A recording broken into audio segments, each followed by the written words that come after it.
नमस्कार हरि प्रेमियों चैनल में आपका स्वागत है। हरि प्रेमियों, कैसे हैं आप? उम्मीद है आप सब अच्छे होंगे। आइए आज का प्रसंग शुरू करते हैं। आज का प्रसंग है श्रीमद् भगवत गीता अध्याय 3। हरि प्रेमियों, वीडियो को अंत तक जरूर देखना।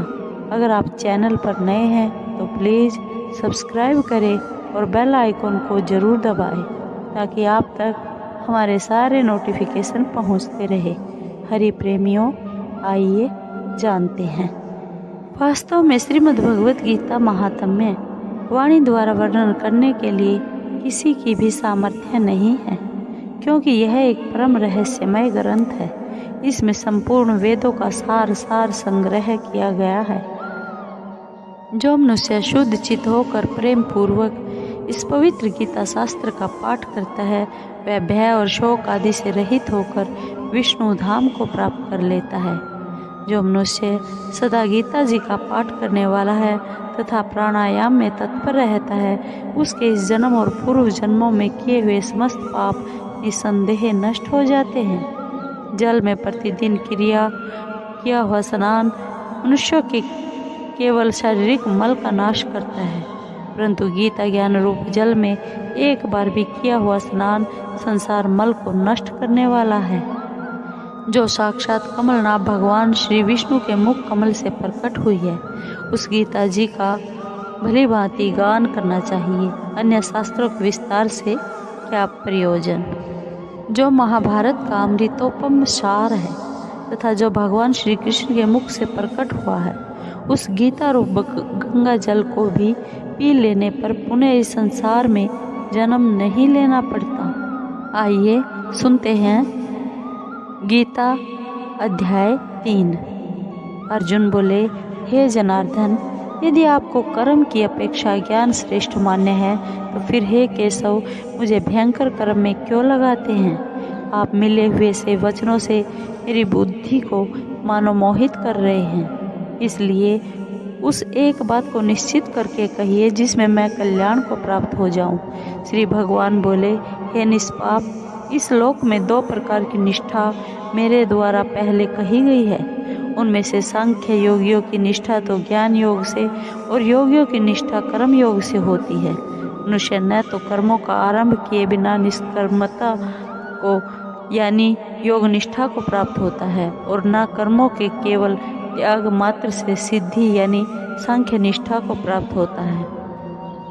निसंदेह कोई भी मनुष्य किसी भी काल में क्षण मात्र भी बिना कर्म किए नहीं रहता, क्योंकि सारा मनुष्य समुदाय प्रकृति जनित गुणों द्वारा परवश हुआ कर्म करने के लिए बाध्य किया जाता है।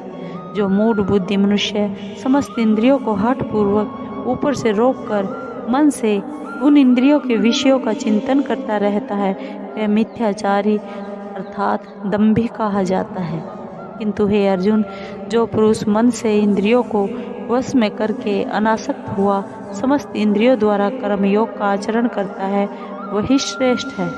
तो शास्त्र विहित कर्तव्य कर्म कर, क्योंकि कर्म न करने की अपेक्षा कर्म करना श्रेष्ठ है तथा कर्म न करने से तेरा शरीर निर्वाह भी नहीं सिद्ध होगा। यज्ञ के निमित्त किए जाने वाले कर्मों से अतिरिक्त दूसरे कर्मों में लगा हुआ ही यह मनुष्य समुदाय कर्मों से बंधता है। इसलिए हे अर्जुन, तू आसक्ति से रहित होकर उस यज्ञ के निमित्त ही भली भांति कर्तव्य कर्म कर।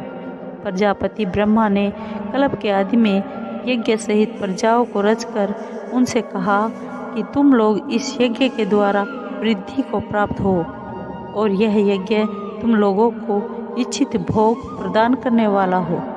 तुम लोग इस यज्ञ के द्वारा देवताओं को उन्नत करो, वे देवता तुम लोगों को उन्नत करें। इस प्रकार निस्वार्थ भाव से एक दूसरे को उन्नत करते हुए तुम लोग परम कल्याण को प्राप्त होोगे। यज्ञ के द्वारा बढ़ाए हुए देवता तुम लोगों को बिना मांगे ही इच्छित भोग निश्चय ही देते रहेंगे। इस प्रकार देवताओं के द्वारा दिए हुए भोगों को जो पुरुष उनको बिना दिए स्वयं भोगता है, वह चोर ही है। यज्ञ से बचे हुए अन्न को खाने वाले श्रेष्ठ पुरुष सब पापों से मुक्त हो जाते हैं। और जो पापी लोग अपना शरीर पोषण करने के लिए ही अन्न पकाते हैं वे तो पाप को ही खाते हैं। संपूर्ण प्राणी अन्न से उत्पन्न होते हैं। अन्न की उत्पत्ति वृष्टि से होती है, वृष्टि यज्ञ से होती है और यज्ञ विहित कर्मों से उत्पन्न होने वाला है। कर्म समुदाय को तू वेद से उत्पन्न और वेद को अविनाशी परमात्मा से उत्पन्न हुआ जान। इसे सिद्ध होता है कि सर्वव्यापी परम अक्षर परमात्मा सदा ही यज्ञ में प्रतिष्ठित है। हे पार्थ, जो पुरुष इस लोक में इस प्रकार परंपरा से प्रचलित सृष्टि चक्र के अनुकूल नहीं बरतता, अर्थात अपने कर्तव्य का पालन नहीं करता, वह इंद्रियों के द्वारा भोगों में रमण करने वाला पापायु पुरुष व्यर्थ ही जीता है। परंतु जो मनुष्य आत्मा में ही रमण करने वाला और आत्मा में ही तृप्त तथा आत्मा में ही संतुष्ट हो, उसके लिए कोई कर्तव्य नहीं है। उस महापुरुष का इस विश्व में न तो कोई कर्म करने से कोई प्रयोजन रहता है और न कर्मों के न करने से ही कोई प्रयोजन रहता है, तथा संपूर्ण प्राणियों में भी इसका किंचित इंद्रियां, मन और बुद्धि ये सब इसके वास स्थान कहे जाते हैं। यह काम इन मन, बुद्धि और इंद्रियों के द्वारा ही ज्ञान को आच्छादित करके जीवात्मा को मोहित करता है। इसलिए हे अर्जुन, तू पहले इंद्रियों को वश में करके इस ज्ञान और विज्ञान का नाश करने वाले महान पापी काम को अवश्य ही बलपूर्वक मार डाल। इंद्रियों को स्थूल शरीर से पर यानी श्रेष्ठ, बलवान और सूक्ष्म कहते हैं। इन इंद्रियों से पर मन है, मन से भी पर बुद्धि है और जो बुद्धि से भी अत्यंत पर है वह आत्मा है। इस प्रकार बुद्धि से पर अर्थात सूक्ष्म, बलवान और अत्यंत श्रेष्ठ आत्मा को जानकर और बुद्धि के द्वारा मन को वश में करके, हे महाबाहो, तू इस काम रूप दुर्जय शत्रु को मार डाल। हरि प्रेमियों, आपको ये वीडियो कैसी लगी? अगर आपको वीडियो अच्छी लगी हो तो प्लीज़ लाइक कीजिए, शेयर कीजिए, सब्सक्राइब कीजिए और कमेंट ज़रूर कीजिए। जय श्री कृष्ण।